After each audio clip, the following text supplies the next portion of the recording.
देखिए, ईरान और इजरायल के बीच जंग अब और भीषण होने जा रही है क्योंकि अमेरिका सहित G7 देश अब खुलकर इजरायल के साथ खड़े हो गए हैं। दुनिया के सामने G7 देशों ने यह ऐलान कर दिया है कि इजरायल को अपनी आत्मरक्षा करने का अधिकार है। ईरान के पास कभी भी परमाणु हथियार नहीं होना चाहिए। इस बीच अमेरिका ने साफ कह दिया है कि वो सीजफायर नहीं बल्कि ईरान के खिलाफ कुछ बड़ा करने वाले हैं। और इन सब के बीच ईरान और इजरायल के बीच जंग का माहौल और भयंकर होता जा रहा है। दोनों देशों ने आज एक दूसरे के खिलाफ हमले तेज कर दिए। अब से थोड़ी देर पहले इजरायल ने ईरान के एक बड़े कमांडर को मार दिया है।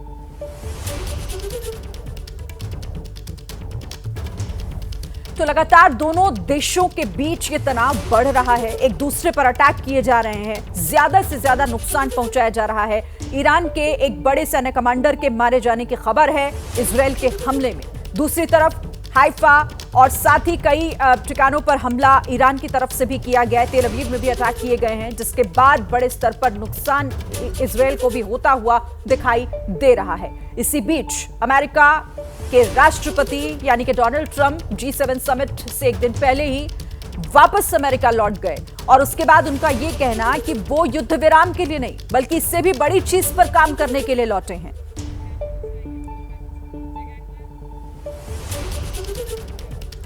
G7 से लौटकर अमेरिका के प्रेसिडेंट ट्रंप ने क्या ऐलान किया है, वो इस वक्त की सबसे बड़ी खबर है इस युद्ध से जुड़ी हुई। देखिए, डोनाल्ड ट्रंप ने कहा है कि मैं सीजफायर के लिए नहीं लौटा हूं।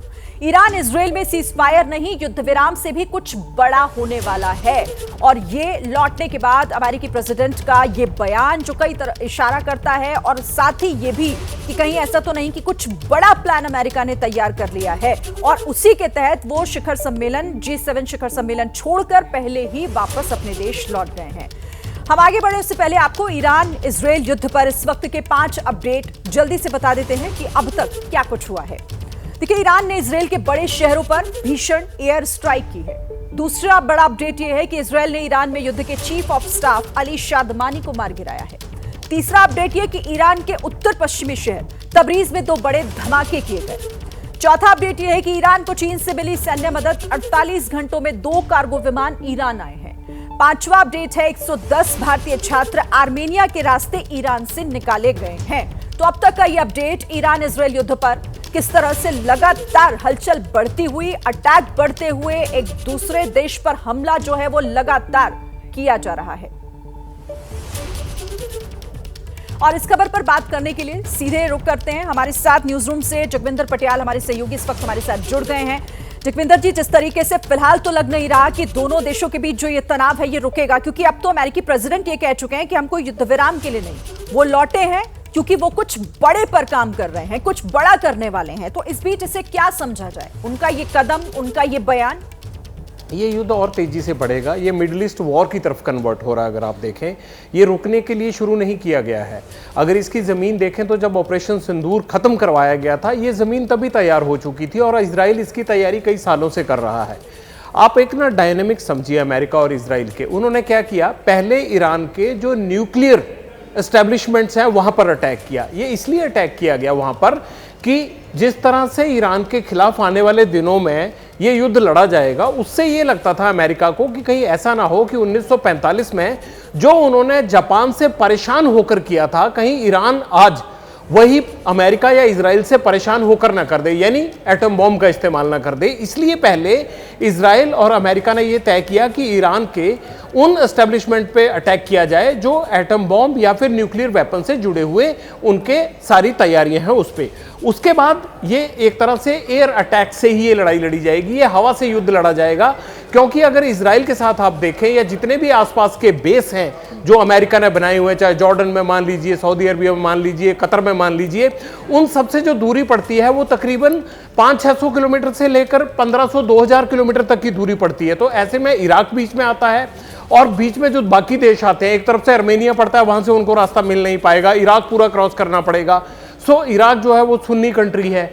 इन तमाम चीज़ों को देखते हुए और ईरान का वहाँ पर पहले से ही जब अमेरिका वहाँ से हटा था तो ईरान का काफ़ी दखल था इराक में, तो वो सुरक्षित नहीं रहेगा। ऐसे में इन्होंने जो सबसे इनको हुक्म या तुरुप का इक्का नजर आएगा वो नजर आएगा पाकिस्तान आने वाले दिनों में।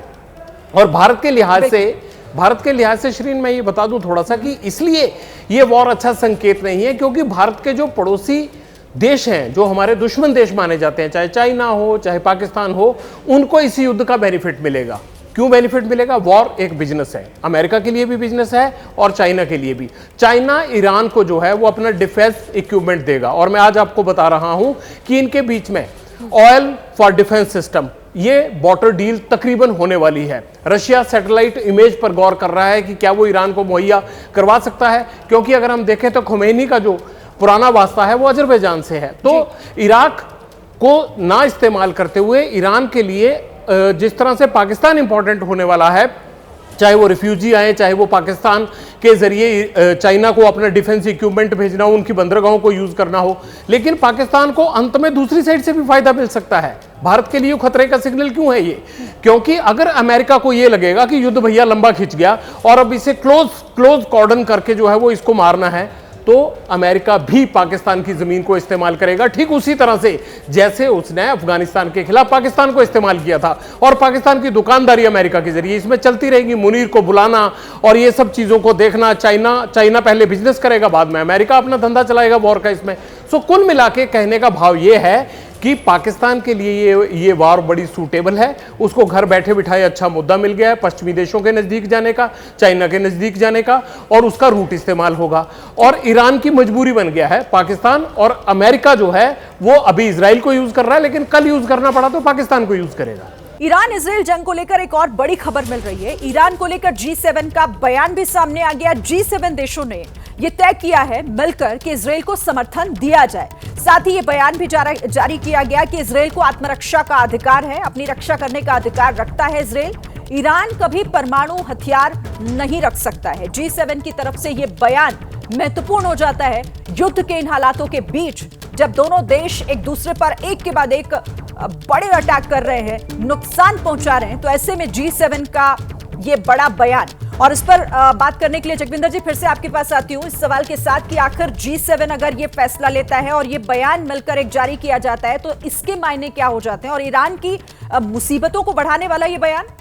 ईरान की मुसीबतें तो बढ़ ही चुकी हैं। बेशक आपको ये लग रहा होगा कि इजराइल पर अभी शुरुआती अटैक्स कर रहा है ईरान, लेकिन जैसे जैसे ये लड़ाई लंबी खिंचेगी मुझे लगता है कि ईरान को नुकसान होगा, क्योंकि जो ताकतवर पश्चिमी देश हैं वो एक साथ खड़े हैं। और G7 का बयान आना इसी का ही एक जो है वो मिसाल के तौर पर है कि अमेरिका के साथ सभी देश खड़े हैं। और अमेरिका किसके पीछे खड़ा है? इजराइल के पीछे। इजराइल कब से तैयारी कर रहा है? मुझे लगता है कि तकरीबन 10 साल से तो खुली धमकी दे रहा है इजराइल। नेतन्याहू ये बार बार कहते रहे हैं कि ईरान को सबक सिखा देंगे, ये हट नहीं रहा है। और जहां तक परमाणु हथियारों की होड़ की बात होती है, चाहे आप इराक को देख लें, चाहे आप उन देशों को देख लें जिन भी देशों को अमेरिका खत्म करना चाहता था, उसमें सबसे पहले चिंगारी यहीं से फूटती है कि ये न्यूक्लियर वेपन्स की होड़ में लगे हुए हैं, अब इनको नहीं छोड़ेंगे। लेकिन अमेरिका 1980 से ईरान को सबक सिखाना चाहता है, और मुझे लगता है कि ये माहौल जो है ट्रंप का वहां पर आना और नेतन्याहू का खफा होना ईरान से, लेबनान और हिजबुल्लाह से लड़ने के बाद और गाजा को एक तरह से मटियामेट करने के बाद, मुझे यह लगता है कि इजराइल को यह राइट मौका लगता था। और ट्रंप जिस तरह से फैसले लेते हैं, जिस तरह से एग्रेसिव एडमिनिस्ट्रेशन चलाते हैं, इजराइल को एक सही माहौल मिल गया 8-10 साल बाद, जब वो ईरान पर हमला करने के लिए सफल रहा है। और दूसरी बात, अमेरिका फुल सपोर्ट करेगा, आप देखना, पूरी तरह से समुद्र से लेकर हवाई रास्तों से लेकर इजराइल की पूरी मदद की जाएगी, और ये डिजास्टर बनेगा फिर ईरान के लिए। अब बड़ा सवाल यह है कि क्या मिडिल ईस्ट के देश अमेरिका को छोड़कर इजराइल के डर में क्या ईरान के साथ आ पाएंगे? अगर आए या कुछ देश आए तो शायद ईरान थोड़ा लंबा सर्वाइव कर जाएगा, वरना दिक्कत होने वाली है। क्योंकि एक तरफ एकजुट है सारे, और ईरान को चाइना से मदद मिलेगी क्योंकि वो बिजनेस करेगा, अपना एयर डिफेंस सिस्टम हो गया, बाकी इक्विपमेंट हो गया, वो सब देगा। और पाकिस्तान तो इसमें कोई मदद कर नहीं सकता सिवाय शरणार्थी कैंप बनाने के, और उनको भी रसद जो है वो अमेरिका को सप्लाई करनी पड़ेगी या दूसरे ह्यूमैनिटेरियन ग्राउंड्स पर सप्लाई करनी पड़ेगी। तो कुल मिलाकर इजराइल का पक्ष मजबूत दिख रहा है, और मिडिल ईस्ट के देश अभी तक खुलकर जो हैं वो साथ नहीं आ पा रहे हैं ईरान के। ये उसके लिए खतरे की घंटी है।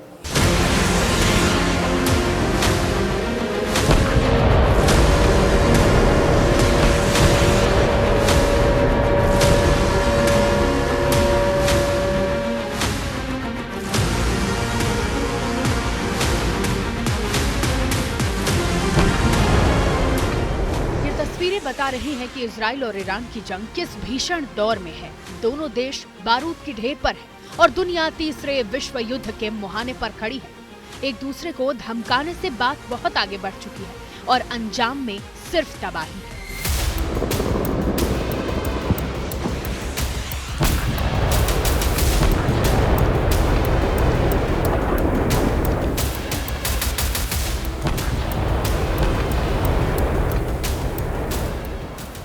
जिस तरीके से इजराइल ने ईरान पर कहर बरपाया है, ईरान के पलटवार के बाद इजराइल फिर से बम बरसा रहा है।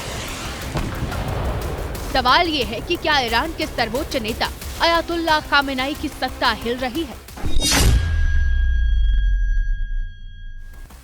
क्या मिडिल ईस्ट में खामेनेई का दावा खत्म होने वाला है?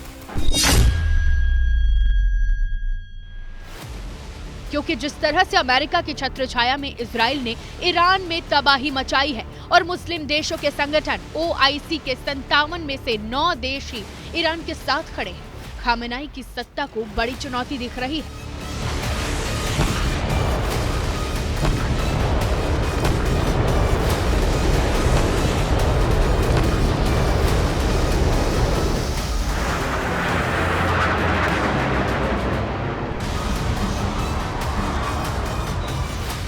तो क्या ईरान की इस तबाही के पीछे परमाणु बम वाली जिद है? और क्या इसी परमाणु बम वाले खतरे की आड़ में खामेनेई का वजूद मिटाना चाहते हैं अमेरिका और इजराइल? ऐसा नहीं है कि इजराइल के पास परमाणु ताकत नहीं है, लेकिन वो इसका ऐलान नहीं करता। इजराइल के पास करीब 90 परमाणु बम हैं, जबकि ईरान के पास करीब 8 से 10 एटम बम बनाने की क्षमता।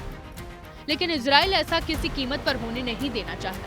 लिहाजा इजरायली सेना ने ईरान के परमाणु ठिकानों को पूरी तरह से बर्बाद करने के लिए ऑपरेशन शुरू किया और उसके निशाने पर ईरान के सुप्रीम लीडर खामेनेई हैं। Israel's fight is not with you. It's not with you, the brave people of Iran whom we respect and admire. Our fight is with our common enemy, a murderous regime that both oppresses you.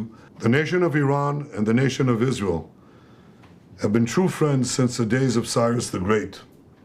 And the time has come for you to unite around your flag and your historic legacy by standing up for your freedom from an evil and oppressive regime.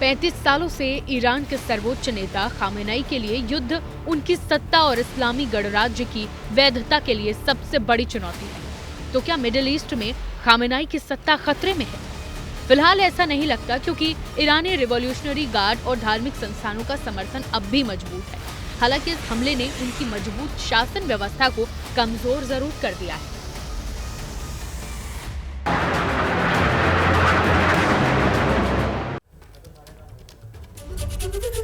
New York times की report के अनुसार Iran के अधिकारियों ने कहा है कि सर्वोच्च नेता अली खामेनेई की 36 साल की सत्ता के लिए यह सबसे निर्णायक क्षण है। उनके सामने एक तरफ इजराइल पर जबरदस्त पलटवार का विकल्प है, जिससे पूरी तरह युद्ध छिड़ सकता है और जो उनकी सत्ता खत्म कर सकता है, क्योंकि पूरी तरह युद्ध की स्थिति में इजराइल के साथ अमेरिका और दूसरे पश्चिमी देश भी शामिल हो सकते हैं। दूसरी तरफ उनके सामने युद्ध से पीछे हटने का विकल्प है, जिसे ईरान और पूरी दुनिया में हार के तौर पर देखा जाएगा। इजराइल तो यहाँ तक दावा कर रहा है कि ईरान आतंकियों को परमाणु हथियार दे सकता है। We had information that this unscrupulous regime was planning to give the nuclear weapons that they would develop to their terrorist proxies. दरअसल ईरान और इजराइल की ये दुश्मनी आज की नहीं है। ईरान में इस्लामिक क्रांति के बाद जब इस्लामी गणराज्य की स्थापना हुई, तभी से ईरान यहूदी देश इजराइल को शैतान मानता है और इजराइल को अवैध और कब्जा किया हुआ देश मानता है। 80 के दशक से ही ईरान ने हिजबुल्ला और फिलिस्तीन के आतंकी संगठनों को समर्थन देना शुरू किया, जिससे ईरान और इजराइल के बीच टकराव की नींव पड़ी। दशकों से दोनों देशों के बीच प्रॉक्सी वॉर, क्षेत्रीय प्रभुत्व और आतंकवादी संगठनों के जरिए संघर्ष चलता रहा है। लेकिन पिछले साल इजराइल ने सीधा मिलिट्री एक्शन शुरू किया और इस बार युद्ध भीषण शुरू हुआ, जिसमें कोई भी रुकने को तैयार नहीं है। ईरानियन लोगों को मैं जानता हूं और बहुत रेसिलिएंट है, और नेतन्याहू ने कहा रेजिम चेंज होना चाहिए। मेरे ख्याल से अगर नेतन्याहू ये करता है तो रेजिम को और सपोर्ट मिलेगा। इस हमले ने ईरान के एक्सिस ऑफ रेजिस्टेंस को कमजोर तो किया है, जिसमें सीरिया, हिजबुल्लाह, हमास जैसे संगठन संयुक्त रूप से पश्चिमी देशों, खासकर अमेरिका और इजराइल का विरोध करते हैं। और ये हमला ऐसे वक्त हो रहा है जबकि सीरिया में असद शासन खत्म हो गया। हिजबुल्लाह और हमास को इजराइल काफी चोट पहुंचा चुका है। ईरान ने पिछले 30 सालों से अपने पिट्ठुओं को पश्चिमी एशिया में अलग अलग जगह पर बैठाया हुआ था, चाहे वो हमास हो, चाहे वो हिजबुल्लाह हो, चाहे वो हूती हों या बशार अल असद की सरकार हो सीरिया में। इजराइल ने पिछले 20 महीनों के लड़ाई में इन सब को मुंह की दिखा दी है और वे ईरान की रक्षा करने में, इजराइल के ऊपर सीधे कोई हमला करने में सक्षम नहीं है। तो इस वजह से ईरान अलग थलग पड़ गया है। अपने परमाणु कार्यक्रम की वजह से खामेनेई इजराइल समेत अमेरिका और पश्चिमी देशों के निशाने पर हैं, क्योंकि इस जंग की शुरुआत इसी न्यूक्लियर प्रोग्राम को खत्म करने के लिए हुई है। 1989 में ईरान का सर्वोच्च नेता बनने के बाद खामेनेई ने परमाणु कार्यक्रम को राष्ट्रीय सुरक्षा का आधार बनाया, रिवॉल्यूशनरी गार्ड को मजबूत किया और नतांजा में यूरेनियम संवर्धन की गुप्त शुरुआत की। साल 2000 तक इस्फहान शहर में यूरेनियम कन्वर्जन प्लांट भी बना लिया, जिसमें यूरेनियम का इस्तेमाल परमाणु बम के लिए किया जा सके। 2003 में दुनिया को IAEA ने इसकी जानकारी दी। उधर उसी साल ईरान ने इम्प्लोजन टेस्ट भी कर दिए, जिसमें परमाणु धमाका करने का परीक्षण होता है। 2015 में खामेनेई ने UNSC के देशों के साथ समझौता कर लिया कि परमाणु कार्यक्रम का इस्तेमाल शांतिपूर्ण उद्देश्यों के लिए होगा। लेकिन 2018 में अमेरिका के समझौते से पीछे हटने के बाद साल 2020 तक ईरान ने 20% यूरेनियम संवर्धन कर लिया। खामेनेई ने 60% यूरेनियम संवर्धन को राष्ट्रीय स्वतंत्रता का प्रतीक बताया और इस साल फरवरी तक 60% यूरेनियम संवर्धन जमा भी कर लिया, जो 9 परमाणु बम बनाने के लिए पर्याप्त था। इसी के बाद ओमान में बैठक की कहानी शुरू हुई और इस मीटिंग से पहले ही इजराइल ने हमला करके युद्ध का ऐलान कर दिया।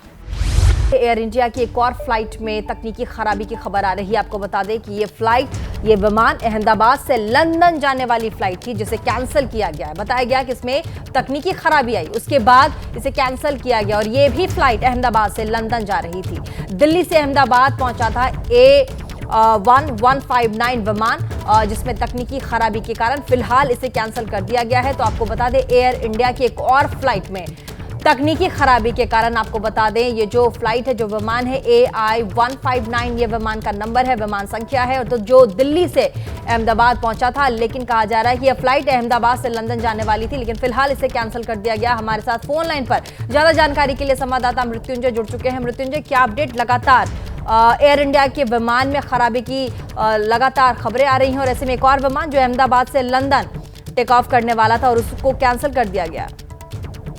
जी बिल्कुल, और सबसे महत्वपूर्ण बात यह है कि ये वही फ्लाइट का समय है और उसी का रिप्लेस एक विमान है जो 12 जून को हादसे का शिकार हुई थी। 12 जून को जो एयर इंडिया का विमान था कॉल साइन AI171, जो हादसे का 33 सेकंड बाद उड़ान के भरने के बाद ही शिकार हो गई थी, तब से ये सेवा अहमदाबाद से लंदन की बंद थी। आज से ये सेवा फिर से शुरू करी जानी थी, लेकिन नए नाम के साथ में। उस विमान का नाम है AI है, लेकिन इस विमान को आज उड़ान से पहले ही रद्द कर दिया गया है।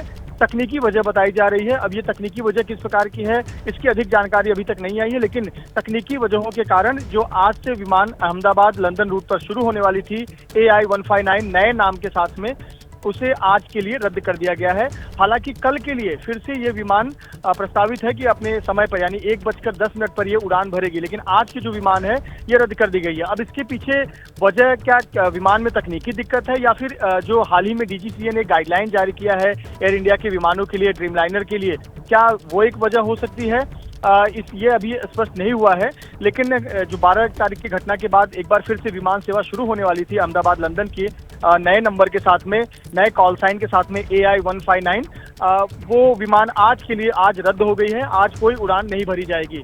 तो एक जो अनुमान था कि 5 से 6 दिन बाद फिर से अहमदाबाद से लंदन की फ्लाइट शुरू होगी, तो आज के लिए तो रद्द हो गई है। जी, और साथ ही देखिए विमान की फिर से वही जिस तरीके से पिछली बार जो विमान क्रैश हुआ था वो भी दिल्ली से अहमदाबाद पहुंची थी, उसके बाद अहमदाबाद से लंदन के लिए उड़ान भरना था, लेकिन इस बार वही विमान दूसरे संख्या के साथ, दूसरे संख्या नंबर के साथ AI 159 जो कि फिर से अहमदाबाद से लंदन के लिए उड़ान भरने वाली थी, उसे फिलहाल कैंसिल कर दिया गया है। और देखिए फिर से कहा जा रहा है कि यह विमान दिल्ली से अहमदाबाद पहुंची थी और वो विमान भी दिल्ली से अहमदाबाद पहुंची थी और इसे फिलहाल कैंसिल कर दिया गया। क्या बताया जा रहा है कि टेक्निकल फॉल्ट यानी कि तकनीकी खराबी के कारण इस विमान को फिलहाल रोक दिया गया है और कहा गया है कि अहमदाबाद से लंदन के लिए आज ये विमान उड़ान नहीं भरेगी, लेकिन कल जो तय समय है 1:10 उसी तय समय पर यह विमान उड़ान भरेगा अहमदाबाद से लंदन के लिए। लेकिन फिलहाल जो है अहमदाबाद से लंदन के लिए ये फ्लाइट, ये विमान 4 घंटे का ट्रैवलिंग था।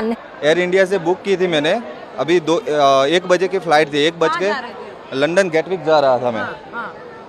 अभी अंदर जाके पता चला कि भाई चलो फ्लाइट कैंसिल हो गई है। मैंने कहा चलो ठीक है, देखते हैं क्या रीज़न है। मैंने जाके पूछा कि भाई क्या रीज़न है, क्यों फ़्लाइट कैंसिल की?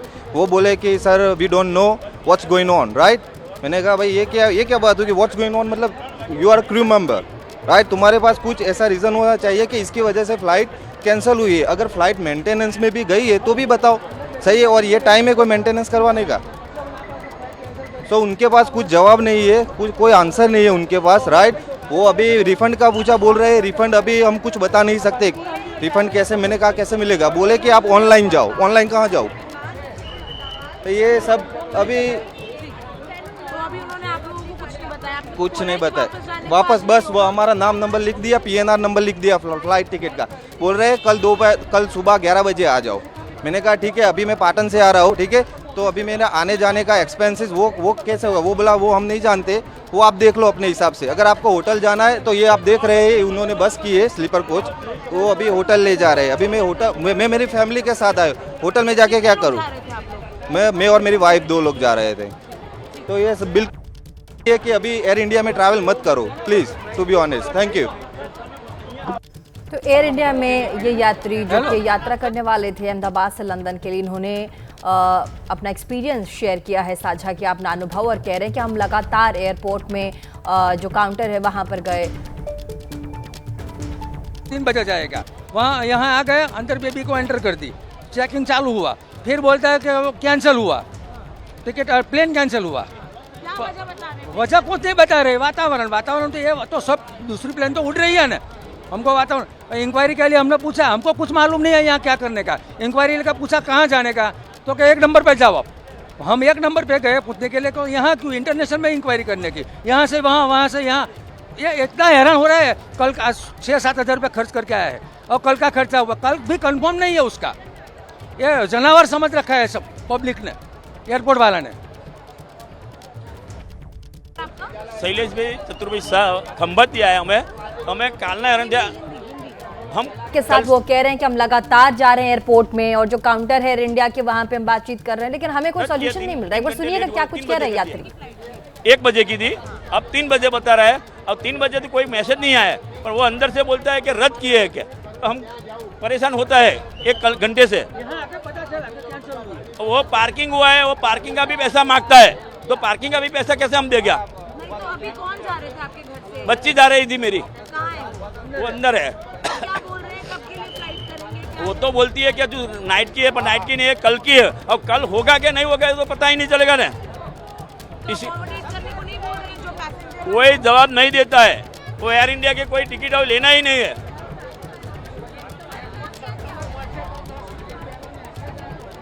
तो ये परेशान यात्री अपना अनुभव साझा कर रहे हैं, कह रहे हैं कि मैं अपनी बच्ची को छोड़ने आया था, रात की फ्लाइट के बारे में पता किया, क्या रात की कोई एयर इंडिया की फ्लाइट लंदन जाएगी? उन्होंने कहा कि मुझे नहीं पता, कल एक बार आप वापस आके काउंटर पर आप बातचीत करें। ऐसे में तो तमाम परेशान यात्री है जिनकी फ्लाइट थी, जिस इस विमान से वो यात्रा करने वाले थे अहमदाबाद से लंदन के लिए, फिलहाल वो परेशान नजर आ रहे हैं। क्या कुछ कह रहे सुनिएगा। सुबह अभी 1:30 बजे की फ्लाइट थी, 1-1:15 बजे का डिपार्चर था और इधर आने के बाद पता चला कि 3 बजे का है, प्लेन डिले हुआ है। अभी बता रहे कि कैंसिल हुआ है, कल सुबह 11:40 पे फाइन कंफर्म है, ऐसा बोला है, कल कंफर्म बोला है। अभी ऐसा बता रहा है, अभी कल भी फाइनल है या नहीं है, क्या कैसे पता चलेगा? वो बोले कि आपको शाम को मेल पे आ जाएगा। अभी तो टिकट यहाँ से दे नहीं रहे हैं, पर शाम को बोलेंगे ईमेल पे आ जाएगा। अभी भी कंफर्म तो है ही नहीं। सब परेशान है यहाँ पे, जितने भी है सब परेशान है। बच्चा भी, मेरा बच्चा भी परेशान है, सब परेशान है। अभी हम चेक कितने दूर से यहाँ पे आए हुए हैं, फिर भी अभी हमको वापस जाना पड़ेगा। और कल सुबह 8 बजे या 9 बजे उसको बोला है कि 9 बजे से पहले आ जाना है। अभी कल भी फाइनल नहीं है, फिर भी 9 बजे हमको आने को बोला है। हम इधर से ही है, अहमदाबाद। तो यात्री परेशान है, अपनी बातें सामने रख रहे हैं, लेकिन इन सब के बीच बड़ा सवाल है कि आखिर एयर इंडिया ऐसी कौन सी बात है जो छिपाने की कोशिश कर रहा है और लगातार तकनीकी खराबी का हवाला देकर फ्लाइट्स को कैंसिल कर रहा है। And they just says now flights is cancelled now, and everyone can see like people are just all like market, you know, and we don't know what's happening now. Who are the people? How many people are you going? We are traveling 4, like my wife and my 2 kids. You know, they're supposed to start the school tomorrow, and because of the plane crash last week, you know, it's all disturbed, everything, you know, and we really want to go back. What is the airline saying? Airlines never give you any answer after the crash, online or the calls. They never give you any answers, you know, and we are really struggling. What are they saying? Are they accommodating? Nothing, because they say they don't know, the ground staff even they don't know what to do. But they say now they have to rebook it again and resume tomorrow. I don't know what time is it, but every time is a late now, and honestly you can't trust Air India anymore now. It's worst. What is your name? My name is Sohal Dave. Thank you. Thank You are from India? I am from India. I live in London from last 20 years. Thank you. तो आपने सुना कैसे परेशान जो यात्री हैं वो कह रहे हैं कि हमें फिर से कहा जा रहा है कि आज की फ्लाइट तो फिलहाल रद्द कर दी गई है, लेकिन कल के लिए वापस से आपको टिकट खरीदना पड़ेगा। उसके बाद आप कल एक बार आकर टिकट खरीदें, उसके बाद फिर आप आगे जा सकते हैं। तो ऐसे में लगातार ये देखिए विमान तो कैंसिल किया जा रहा है, लेकिन इन सब के बीच एयर इंडिया के ऊपर एक बहुत बड़ा सवाल भी खड़ा होता है कि आखिर किस वजह से बार बार एयर इंडिया अपनी जो अंतर्राष्ट्रीय उड़ान है उसे कैंसिल कर रहा है।